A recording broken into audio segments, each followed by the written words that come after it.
الحمد لله نحمده ونستعينه ونستغفره ونؤمن به ونتوكل عليه ونعوذ بالله من شرور أنفسنا ومن سيئات أعمالنا من يهده الله فلا مضل له ومن يضلله فلا هادي له ونشهد أن لا إله إلا الله وحده لا شريك له ونشهد أن محمدا عبده ورسوله أما بعد فأعوذ بالله من الشيطان الرجيم بسم الله الرحمن الرحيم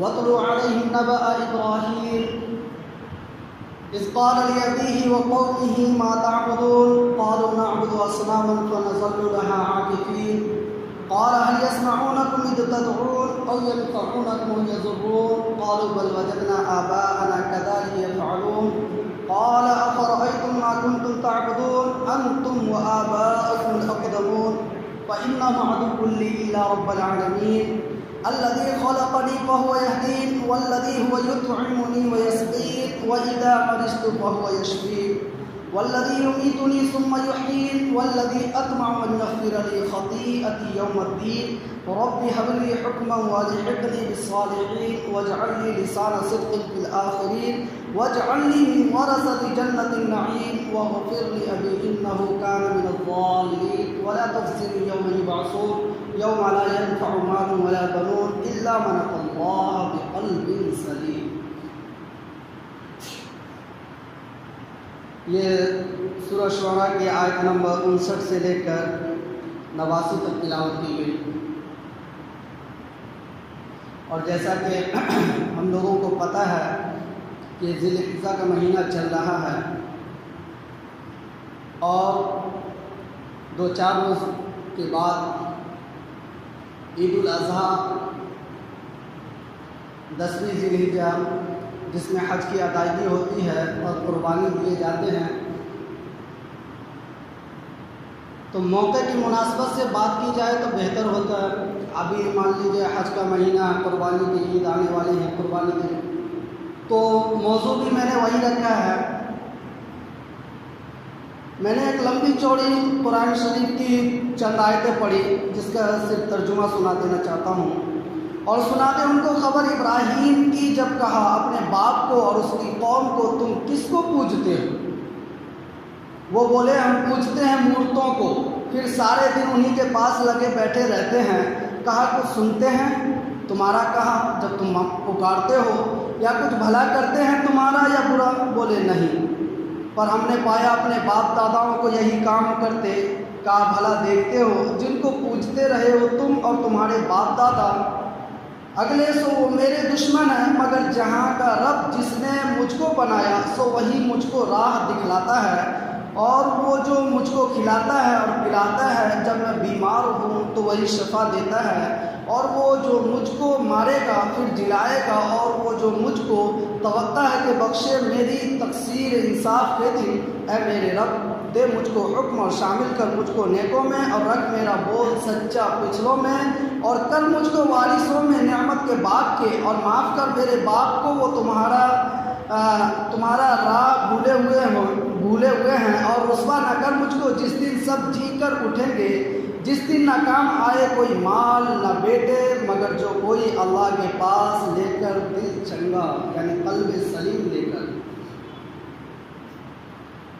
جیسا کہ آپ نے پچھلے جمعہ بھی ہمارے امیر مقامی جناب سعید صاحب سے آپ نے سنا تھا، بہت بہترین تقریر تھی. وہ بھی ابراہیم علیہ السلام کی مناسبت سے بات کیے تھے، لیکن وہ توحید کی بات تھی. ابراہیم علیہ السلام نے سمجھایا لوگوں کو طرح طریقے سے، جس طریقے سے بن سکا ان سے انہوں نے سمجھایا. اور لاسٹ میں جو جملہ ابراہیم علیہ السلام نے کہا انی وجہت وجہی للذی فطر السماوات والارض حنیفا وما انا من المشرکین،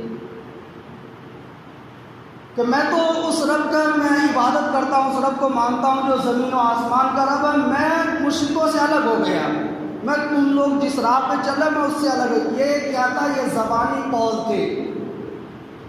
اللہ تبارک تعالیٰ قرآن مجید میں ارشاد فرماتے ہیں احسب الناس ان یترکوا ان یقولوا آمنا وهم لا یفتنون ولقد فتنا الذین من قبلهم فلیعلمن اللہ الذین صدقوا وليعلمن الکاذبین.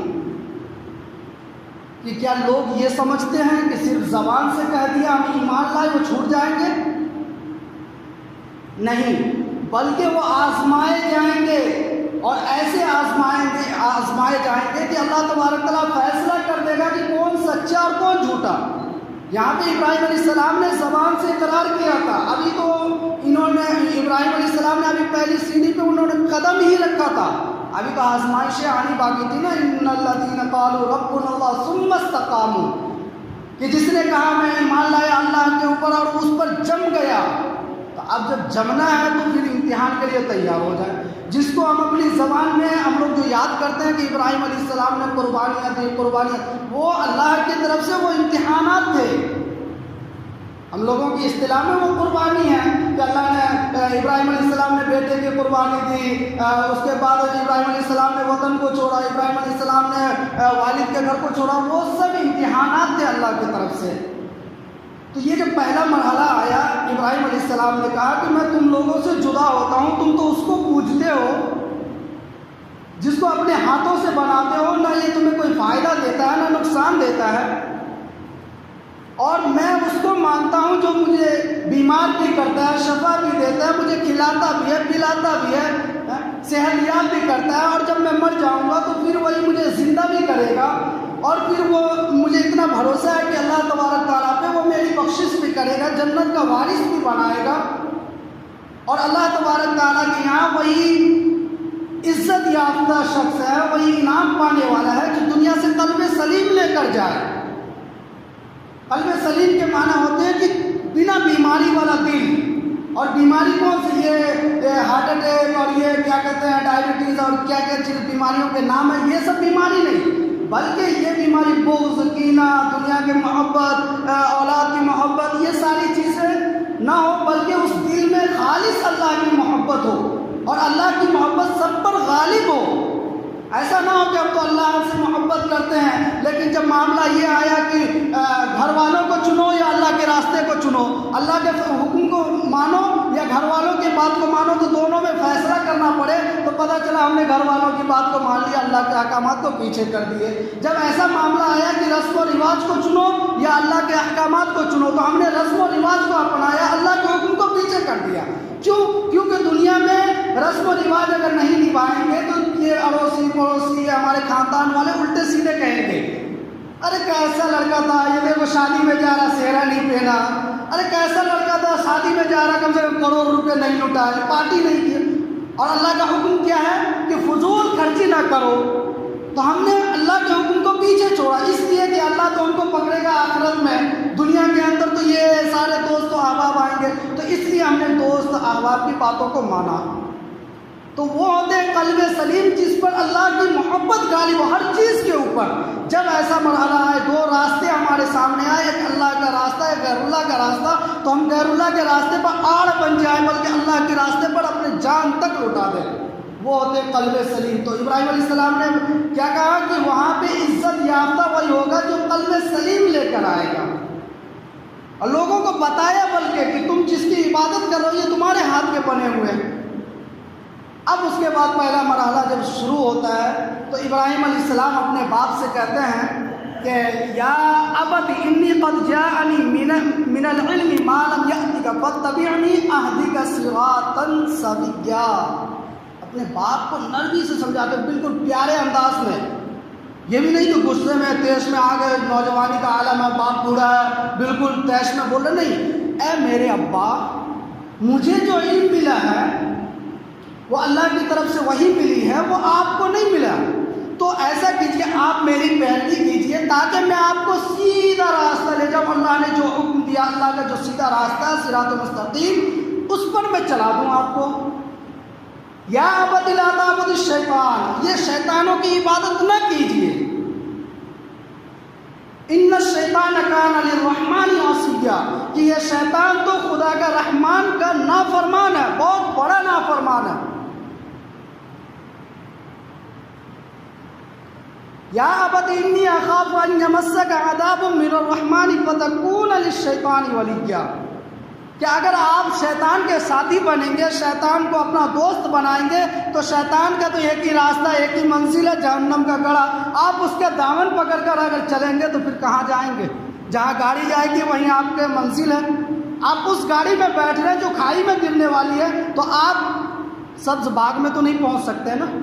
جو کھائی میں گرنے والی گاڑی، آپ اس پہ بیٹھے تو کھائی میں ہی گریں گے۔ تو شیطان کا تو منزل ہے جہنم، کیونکہ اللہ تبارک تعالیٰ نے جب اسے نکالا تھا تو کہہ دیا تھا کہ دور ہو جا میری نظروں سے، اور لعنت کا طوق ان کے گلے میں پہنا دیا، اور اس نے یہاں تک کہ اللہ سے التجا کی کہ مجھے زندگی دے تاکہ میں قیامت تک کے رہوں اور تمہارے بندوں کو میں بہکاؤں، چاہے جس طریقے سے ہو سکے۔ تو اللہ تبارک تعالیٰ نے فیصلہ کر لیا کہ جب تجھے زندگی بھی دی گئی، اور یاد رکھ جب قیامت برپا ہوں گے اور جب حشر کا میدان لگے گا تو تمہارے لیے کوئی میزان قائم نہیں کی جائے گی۔ میزان تو ان کے لیے قائم کی جائے گی نا کہ جو دونوں طرف دو چیز لے کر جائے، اچھائی بھی برائی بھی۔ اور جس کو صرف اللہ نے لعنت کا طوق ہی گلے میں ڈال دیا، اس کے لیے صرف جہنم لکھ دیا، تو اس کے لیے میزان کیا قائم کرنا؟ وہ تو سیدھے پکڑ کے جہنم میں ڈال دیے جائے۔ اور وہی نہیں جائے گا بلکہ شیطان وہاں بھی کہے گا کہ اے رب کریم تو مجھے جہنم میں ڈالا، اب مجھے موقع دے۔ یہ تو پہلا دن تھا کہ بس آدم علیہ السلام تھے، اب تو ساری دنیا قائم تھی، اب مجھے اپنے چیلے چپیٹوں کو بھی لے کر جانے دے جہنم میں۔ جو میرے ساتھ دنیا میں تھے اسے جہنم میں بھی میرے ساتھ کر۔ تو ابراہیم علیہ السلام نے کہا کہ اگر آپ شیطان کو دوست بنائیں گے تو شیطان تو جہنم تک جائے گا، آپ بھی جہنم میں پہنچ جائیں گے۔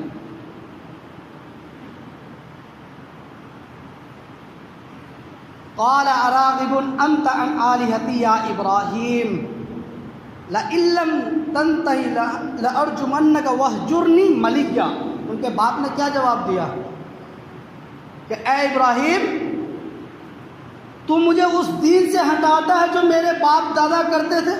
جیسے آج کے بھی دور میں ہوتا ہے نا کہ کوئی اگر بیٹا اگر اچھی نصیحت باپ سے کر دے تو باپ وہی کہتے ہیں نا کہ میں نے کیا یہ بال جو سفید کیا دھوپ میں کیا تھا؟ میرے پاس کم عقل ہے جو تم عقل کی باتیں کرتے ہو۔ وہی بات ابراہیم علیہ السلام کے والد نے کہا کہ تو مجھے بہکاتا ہے، تو مجھے اس راستے سے ہٹاتا ہے جو میرے باپ دادا کرتے تھے، نکل جا میرے گھر سے۔ آج کے بھی یہی دعوے ہیں، آج بھی یہی وارننگ دی جاتی ہے کہ تو میرے راستے پر یا تو یہ رسم و رواج کو نہیں مانے گا تو نکل جا میرے گھر سے۔ اور کتنوں کے داستان آپ کو مل جائیں گے۔ آپ اگر تاریخ کو پڑھیں یا آپ اپنے نظر کو کھولیں اگر ماحول میں سماج میں، تو وہاں پہ آپ کو ایسے بہت سے واقعات ملیں گے جس نے دین کی خاطر اپنے گھر بار کو چھوڑ دیا، اور چھوڑا ہی نہیں بلکہ چھڑوا دیا گیا، ان کے والد نے چھڑوایا، ان کے خاندان نے چھڑوایا۔ تو وہی جواب ابراہیم علیہ السلام کے والد نے ابراہیم علیہ السلام کو دیا کہ تو مجھے یہ وارننگ دیتا، تو مجھے اس راستے سے ہٹاتا جو میرے باپ دادا کیا کرتے تھے، تو مجھے ملامت کرتا ہے۔ میں دیوی دیوتا بناتا ہوں، میں اس کو پوچھتا ہوں تو یہ تو میرے باپ دادا بھی کرتے تھے، میں نے کبھی اسے ٹوکا؟ تم کون ہوتے ہو ٹوکنے والے؟ تم ٹوکتے ہو، اگر تم اس چیز پر جمے ہو تو میرے گھر سے نکل جاؤ۔ ابراہیم علیہ السلام نے کہا قال سلام علیک، اے میرے والد اگر آپ کی یہی رائے ہے تو میں تو اپنے راستے سے نہیں ہٹوں گا، میں جس چیز پہ جمع ہوا ہوں اس چیز سے ہٹ نہیں سکتا۔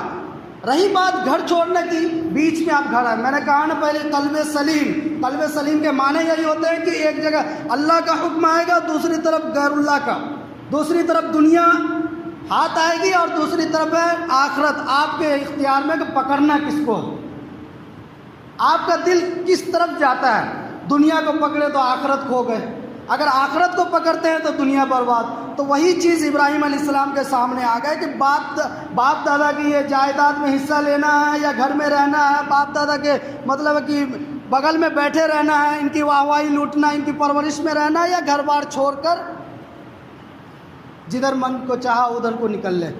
تو وہی کہا قال سلام علیک، کہ سلام ہو تم پر، میں نکل کے جاتا ہوں یہاں سے، میں اس راستے سے نہیں ہٹوں گا۔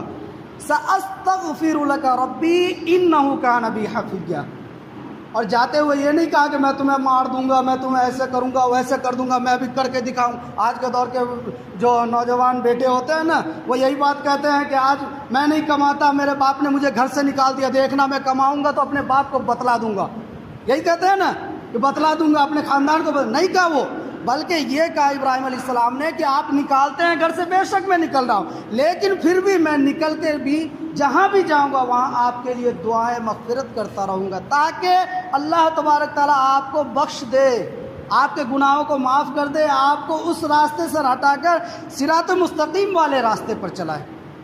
تو یہ پہلے امتحان تھا اللہ تبارک تعالیٰ کی طرف سے، جو دین تبلیغ کی جو یہ دعوت لوگوں کے بیچ میں دیتے رہے، اس سے پہلے آپ نے اپنے گھر سے شروع کیا، اپنے والد سے شروع کیا۔ پہلے ہی جو مقام پہ آپ نے دعوت کی تبلیغ کی شروعات کی، وہیں سے آپ کو ٹھوکر مل گئے۔ دوسرے مقام ابھی کا دور یہ ہے کہ لوگ جب کچھ دعوت کا پروگرام یا دعوت کا کوئی کام لے کر نکلتے ہیں تو ایک یا دو انسان سے ملتے ہیں، ان کا دل برداشتہ ہو جاتا ہے کہ ارے یار کوئی فائدہ تو ہو نہیں رہا ہے، اب کیا کریں۔ ابراہیم علیہ السلام وہاں دل برداشتہ نہیں ہوئے، بلکہ لوگوں کے بیچ گئے، اور باپ سے جو ہو گئی تھی وہ ہو گئی، لوگوں کے بیچ گئے اور لوگوں کو بھی بتلایا کہ تم ان بتوں کی عبادت نہ کرو، یہ بت کوئی فائدہ نہیں دیتے ہیں، فائدہ صرف اللہ کی ذات دیتی ہے۔ لوگوں نے کہا تم کوئی فائدے کی چیز لائے ہو جو تم مجھے ان بتوں سے روکتے ہو؟ تو ابراہیم علیہ السلام نے کہا ہاں، اللہ تبارک تعالیٰ بیماری دیتا ہے، شفا دیتا ہے، موت دیتا ہے، حیات دیتا ہے۔ لوگوں کے سمجھ میں کچھ نہیں ہے، کیونکہ جو چیز دکھائی دیتے فائدے کی چیز کہتے ہیں نا کہ رشوت دینے ہیں تو سامنے سے دے دو، ہاتھ میں تو پتہ لگتا ہے کہ یہ پیسے آ رہا ہے۔ اگر یہی چیز بول دو کہ یہ آپ کام اچھے کام کر لیں، اللہ تعالیٰ آپ کو ثواب دے گا، اللہ تبارک تعالیٰ آپ کی مغفرت کرے گا، اللہ تبارک تعالیٰ آپ کے گناہ معاف کرے، تو وہ سوچنے لگتا کیا یار، کیا یہ کچھ سمجھ میں نہیں آتا۔ جو چیز دکھائی دیتا انسان اس پہ بھروسہ۔ ابراہیم علیہ السلام نے اب جو ہے کہتے ہیں نا وہ کہ لکھا پڑھی میں نہیں، اور مطلب ہے کہ ویسے انداز میں نہیں، کوڈ ورڈ میں نہیں، بلکہ بالکل پریکٹیکلی ایسا کیا کہ لوگوں کے سمجھ میں آ جائے۔ جب لوگ اس گاؤں سے نکل کر کہیں میلے میں گئے باہر، تو ابراہیم علیہ السلام نے اس عبادت گاہ کے اندر جتنے بھی بت رکھے ہوئے تھے، لوگ اس کے گرد جمع ہو کر اس کی پوجا کرتے تھے، ابراہیم علیہ السلام ایک ہتھوڑی لے کر گئے، کلاڑی لے کر، اور سیدھے سب بتوں کو توڑنا شروع کر دیا۔ کیا جذبہ تھا ان کے اندر خدا کی محبت کا، کہ ابراہیم علیہ السلام جانتے تھے کہ جس سرزمین پر اللہ کی عبادت ہونی چاہیے، یہاں پر یہ ہاتھ کے بنے ہوئے بت، ارے یہ تو میرے گھر میں بن رہے تھے، میں دیکھ رہا تھا کبھی ہاتھ بن رہا، کبھی پاؤں بن رہا، کبھی آنکھ بن رہا، کبھی کسی کا ناک نہیں آبی، کسی کے زبان نہیں آبی، کچھ نہیں ہے، اور اس کی پوجا یہ لوگ اس عبادت گاہ میں بیٹھ کر کر رہے ہیں۔ تو ابراہیم علیہ السلام کو اتنا غصہ آیا کہ سبھی بتوں کو توڑ دیے، اور ایک مذاقیہ انداز کہیں یا حکمت کہ آگے کے جو ہونے والے واقعات اس کی حکمت بھی کہہ لیں، ابراہیم علیہ السلام نے بڑے بت، جو بتوں میں سب سے بڑا بت تھا، سردار تو نہیں کہیں گے بلکہ سائز میں بڑا ہوگا، تو اس کے کندھے پر کلاڑی رکھ دی، اور ابراہیم علیہ السلام نکل کر چلے آئے۔ جب سارے لوگ آئے اور اپنی اپنی عبادت گاہوں میں جانے لگے، تو دیکھا کہ سبھی بت ایک طرف سے ٹوٹے پھوٹے پڑے ہوئے ہیں۔ آج کے اگر آپ تھوڑا سا اپنا عقل کو استعمال کر لیں کہ آج اگر متھرا میں جا کر، بنارس میں جا کر آپ کسی ایک بت کو توڑ کر دکھا دیں، کیا معاملہ ہوتا ہے؟ ارے بہت سارے تعداد ہے نا، آپ کسی ایک بت کو توڑ کے دکھا دیں، پھر آپ کے ساتھ کیا معاملہ ہوگا وہ تو اللہ ہی بہتر جانتا۔ بس سوچ لیں آپ، اس وقت میں صرف اکیلا تن و تنہا توحید پر قائم صرف ابراہیم علیہ السلام، اور وہ سیدھا پنگا لے لیے، دعوت نہیں بلکہ پنگا لے لیے، سبھی بتوں کو توڑ کر رکھ دیے۔ اب جب ابراہیم علیہ السلام کو بلایا گیا، لوگوں نے کہا کہ بھائی ایک ہی شخص ہے اس گاؤں میں جو ہمارے بتوں کو برا بھلا کہتا، اسی نے توڑا ہوگا، اور وہ میلے میں گیا بھی نہیں، اس نے کہا کہ میری طبیعت خراب تھی۔ جب پادری اور کاہن لوگ سب اکٹھے ہوئے اور کہا کہ اس شخص کو بلایا جائے، جب بلائے ابراہیم علیہ السلام اسی حکمت کی وجہ سے، تو وہ بت کے بڑے بت کے کندھے پر اپنے کلاڑی کو رکھے تھے، اور وہ وقت کا انتظار کر رہے تھے کہ لوگ خود اس کا جواب دیں گے۔ جب ابراہیم علیہ السلام آئے اس مجلس میں، تو لوگوں نے کہا ابراہیم تم نے ہمارے خداؤں کو توڑا، تم نے ہمارے بتوں کو توڑا۔ ایسے کیسے ہو سکتا ہے بھائی، تمہارے سامنے ہے تمہارے بڑے خدا، قاتل بھی مقتول بھی، جو اسلحہ ہے سامنے، وہ ساری چیزیں موجود ہیں، تم پوچھ لو بڑے خدا سے۔ اب وہاں پر سبھی لوگ لاجواب ہو گئے، جو ایک وہ ہوتے ہیں نا کہ کہتے ہیں ایک پنڈت اور کاہن اور یہ پادری، یہ تو بڑے بڑے دیوتاؤں کے یہ سفیر ہوتے ہیں، اور جو اس کے اشارے پہ چلنے والے عام لوگ، اسے تو کچھ پتہ ہی نہیں ہوتا کہ مولوی مولانا کیا بول رہا ہے، پنڈت جی کیا بول رہے ہیں، ان کے بھکت بس سنتے رہتے ہیں اور سر ہلاتے رہتے ہیں، اسے کچھ نہیں پتہ ہوتا۔ تو ابراہیم علیہ السلام وہی راز سب بھکتوں کے سامنے کھولنا چاہتے تھے کہ یہ خود اپنے زبان سے تسلیم کرے، ان کے بڑے جو پادری ہیں یہ خود اپنے زبان سے کہے کہ ہمارے بت چل نہیں سکتے، ہمارے بت ہاتھ نہیں اٹھا سکتے، ہمارے بت بول نہیں سکتے، ہمارے بت کھا نہیں سکتے، یہ خود اپنی زبان سے اقرار کریں گے۔ اسی لیے وہ کلاڑی کو بڑے بت پر رکھا گیا۔ ابراہیم علیہ السلام نے کہا کہ اپنے بڑے خدا سے پوچھ لو، وہ میرا بھی تو نام لے سکتے، کسی کا نام۔ اب ان کے پادری نے کہا کہ بھائی وہ تو بول نہیں سکتے، وہ چلنے وہ کیسے توڑ دیں گے؟ تب ابراہیم علیہ السلام نے کہا کہ یہی وقت کا تو انتظار تھا کہ جب وہ چل نہیں سکتے، اپنے بچاؤ نہیں کرتے، ایک عام انسان اگر وہ لنگڑا ہو لولا ہو پھر بھی اگر اس کے اوپر وار کیا جائے تو وہ کسی نہ کسی طریقے سے اپنا بچاؤ کرتا، اپنے ہاتھ اوپر اٹھاتے ہیں، اپنے پیر سے بھاگنے کی کوشش کرتا، لیکن تمہارے خدا تو ایسے ہیں کہ وہ اپنے بچاؤ بھی نہیں کر سکتا، تو تم اس کو کیسے پوچھتے ہو؟ اب بات وہی آ گئی کہ پھر عقل پہ پردے گر گئے۔ جب عقل پہ پردے پڑ جاتے ہیں نا تو پھر بات کچھ بھی ہو، سامنے کچھ بھی ہو، کیا ہے نہیں ہے، اچھی چیز ہے بری چیز ہے، بس ماننا ہے تو مان۔ پادری نے اعلان کر دیا کہ بھائی کچھ بھی نہیں سننا ان کی باتیں، اور سیدھے ان کو سزا دی جائے، نمرود کے پاس لے کر چلا جائے۔ اس وقت کا جو بادشاہ ہوتا تھا اس کا لقب پڑتا تھا نمرود، تو ان کے پاس لے کر گئے اور لوگوں نے شکایت کی کہ بھائی یہ پتہ نہیں کس خدا کی بات کرتا ہے، ہم لوگ آپ کو پوچھتے ہیں، ہم لوگ آپ کو خدا مانتے ہیں، اور یہ کس خدا کی بات کرتا ہے، پتہ نہیں انسن کیا پکتا ہے۔ نمرود نے کہا کہ ہاں بھائی تمہارے بارے میں کچھ سن رہا ہوں، تم کس خدا کی بات کرتے ہو، تمہارا خدا کون ہے؟ سبھی لوگ مجھے خدا مانتے ہیں، بڑے مجھے مانتے ہیں، میری عبادت کرتے ہیں، ان بتوں کی بات، تم کس خدا کو مانتے ہو؟ ابراہیم علیہ السلام نے جواب دیا ربی الذی یحیی و یمیت۔ اس مجلس میں ابراہیم آپ اندازہ لگا سکتے ہیں، ایک شخص، سبھی لوگ جان کے پیاسے، مجلس میں اکیلا ایک کھڑا ہوا، یہاں تک کہ اس کے آواز تک نہیں نکلنے دیا جاتا ہوگا۔ اس وقت میں آپ سوچ سکتے ہیں لوگوں کا ہجوم، ارے پھانسی دو، آگ میں جلاؤ، کاٹو، مارو، یہ مطلب کیا کیا لقب لیے جاتے ہوں گے، اندازہ لگا سکتے ہیں۔ آج بھی وہی چیز ہوتا ہے نا، آپ اندازہ لگا لیں بس کہ کیسے توحید کے پجاری تھے ابراہیم علیہ السلام، کیسا جذبہ تھا، کیسے مشن لے کر اٹھے تھے، اللہ تبارک تعالیٰ کے اوپر اتنا توکل تھا کہ کسی بھی چیز سے ٹکرانے کو تیار۔ نمرود نے کہا کہ تم کس خدا کو مانتے ہو؟ تو ابراہیم علیہ السلام نے کہا کہ ربی الذی یحیی و یمیت، میں اس خدا کو مانتا ہوں جو زندگی اور موت دیتا ہے۔ تو نمرود نے کہا کہ بھائی یہ تو میں بھی کرتا ہوں، یہ کون سی بڑی بات ہے، چلو وہ مجرم کو جس کو کل پھانسی ہونی ہے اس کو آزاد کر دو، اور ایک بے گناہ انسان جو اس کے دربار میں کام کرتا تھا اس کو قتل کروا دیا، لو یہ تو میں بھی کر دیا، یہ کون سا بڑا کام تھا؟ عقل کے اندھے ہی والی بات کرتے ہیں جو بے عقلوں کے بھی سمجھ میں نہ آئے۔ تو اس نے وہ بات کہی۔ ابراہیم علیہ السلام سمجھدار تھے کہ یہ جاہل قسم کے لوگ یہ جاہل طرح کی باتیں کرتے ہیں، ان کے سامنے کچھ ایسی بات کرے جو لاجواب ہو جائے۔ کیا کہا؟ ربی الذی یحیی و یمیت قال انا احیی و امیت قال ابراہیم فان اللہ یأتی بالشمس من المشرق فأتی بها من المغرب۔ کتنا کرارا سوال کہ جس کا جواب اس کے پاس تھا ہی نہیں۔ ابراہیم علیہ السلام نے کہا کہ میں اس خدا کو مانتا ہوں جو مشرق سے سورج کو نکالتا ہے، اگر تو خدا ہے تو مغرب سے نکال کر دکھا۔ کیا کہا؟ اگر تو خدا ہے تو مغرب سے نکال کے دکھا۔ تو جیسے پہلے قوم نے بیچ مجلس میں بادشاہ سے پہنچنے سے پہلے جو قوم نے جب جواب نہیں دے سکے کہ جو خدا بول نہیں سکتا، جو بات نہیں کر سکتا، تو پھر اس کو پوچھتے کیوں؟ تو وہ بھی لاجواب ہو گئے، جلدی اس کو لے کے بھاگے کہ وہاں پہ سزا ہو گئی، وہ بھی لاجواب ہو گیا۔ فَبُہِتَ الَّذِي كَفَرَ، آئیں بائیں کرنے لگا وہ اپنی بات۔ اب کہا کہ بھائی اس کو جلدی سے آگ میں ڈالو، اب کچھ نہیں اس کا بننے والا، یہ بہت ہی بڑا مرتد ہو چکا ہے، ہمارے خدا کو یہ آفت لے کر آئے گا، مصیبت لے کر آئے گا، اس کی باتیں کوئی نہیں سنو۔ اب وہ آزمائش کے لیے ابراہیم علیہ السلام کو باندھا گیا سامنے، اور ان کے سامنے آگ کے الاؤ لگائے گئے، لکڑی پر لکڑی، آگ پہ آگ جلا رہے ہیں، 6 دن 7 دن سے آگ جلا رہے ہیں، تاکہ ابراہیم علیہ السلام دیکھ دیکھ کر جو ہے تاکہ اس راستے سے ہٹ جا، ہو سکتا کہ آگ کو دیکھ کے اس کے ارادے بدل جائیں۔ ابراہیم علیہ السلام تو اپنے ارادے پر ٹکے ہوئے تھے۔ کسی نے کہا نا کہ آتش نمرود میں کود پڑا عشق، عقل ہے باب تماشائی، کہ عقل تو سوچ رہے ہیں کہ بھائی اچھا کیا ہے برا کیا ہے، لیکن عشق جو ہے وہ تو کود پڑا۔ ارے مر جاؤ کچھ کم نہیں ہے، اللہ کے اوپر توکل ہے، اللہ ہی میرا سب چیز ہے۔ آج بھی اگر انسان اس چیز کو اپنے دل کے اندر بسا لے کہ اللہ ہی سب کچھ ہے،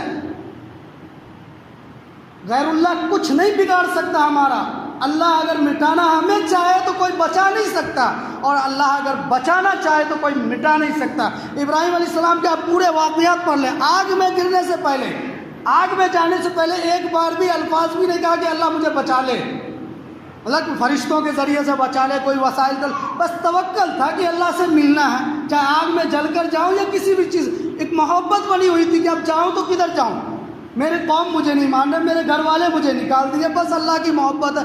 آگ لگایا گیا اور اس کے بعد جو ہے ایک گلیل میں ڈال کر، لوگ اس کے پاس بھی نہیں جا سکتے تھے، آگ کے اتنے آلاؤ تیز کیے گئے تھے، ایک گلیل میں ڈال کر ابراہیم علیہ السلام کو پھینکا گیا ننگا کر کے، جسم سے کپڑے اتار لیے گئے تھے۔ اتنی بے عزتی اور یہ سزا، ہولناک سزا، ایک توحید کو ماننے والا، اللہ پر ایمان لانے والا جا رہے ہیں آگ میں، گر گئے آگ میں۔ اللہ تبارک تعالیٰ نے دیکھا کہ ہمارے ابراہیم تو بالکل عشق میں چور ہے، اللہ تبارک تعالیٰ نے خود حکم دیا، قلنا یا نار کونی بردا وسلاما علی ابراہیم۔ یہ نہیں کہا کہ اے جبریل جاؤ اور پر سے اٹھا کے لے کے ان کو دوسری جگہ مقامات پہ پہنچا دو، اے جبریل تم اس کو ایسے بچا لو، فرشتوں کو بھیجو، نہیں، بلکہ اللہ نے وہ چیز کر دکھایا جو دنیا میں کبھی کبھی ہوا کرتا ہے، ایک چیز جس کا قاعدہ ہی ہے، ایک آگ جس کا قاعدہ ہے دنیا کے اندر جلانا، ایک پانی جس کا کام ہے صرف بجھانا، اللہ نے اس کی تاثیر کو ختم کر کے دکھا دیا کہ جو اللہ کا حکم ہوتا ہے وہی ہوتا ہے۔ ارے تاثیر بہت کم، آپ بہت کم واقعات پڑھیں گے کہ کوئی چیز کی تاثیر ختم کر دی گئی ہو۔ آپ چیوٹی کاٹیں گے کیا درد نہیں ہوگا؟ آپ اپنے جسم کو کاٹیں گے کیا درد نہیں ہوگا؟ لیکن اگر وہی اللہ تبارک تعالیٰ چاہے تو اس تاثیر کو ختم کر دے، اور یہ تاثیر کبھی کبھی صدیوں میں یا کروڑوں سالوں میں کبھی ایک بار ہوا ہوگا۔ تاثیر ختم نہیں ہوتے بلکہ ذرائع کچھ اور دے دیے جاتے ہیں، لیکن تاثیر اس چیز کی ختم کر دینا، ایک آگ کا کام ہے جلانا، اللہ نے اس کو ایسا بنا دیا کہ ایک پھول کی مانند سرد کر دیا ابراہیم علیہ السلام کے لیے۔ اور ابراہیم علیہ السلام کے واقعات تو بہت لمبے ہیں، انشاءاللہ عید کے دن بھی اسی موضوع پہ بیان ہوگا کہ قربانی کے متعلق، اور ٹائم ہو چکا تو میں اتنی باتوں پہ اپنی باتیں ختم کرتا ہوں۔ وآخر دعوانا الحمدللہ رب العالمین۔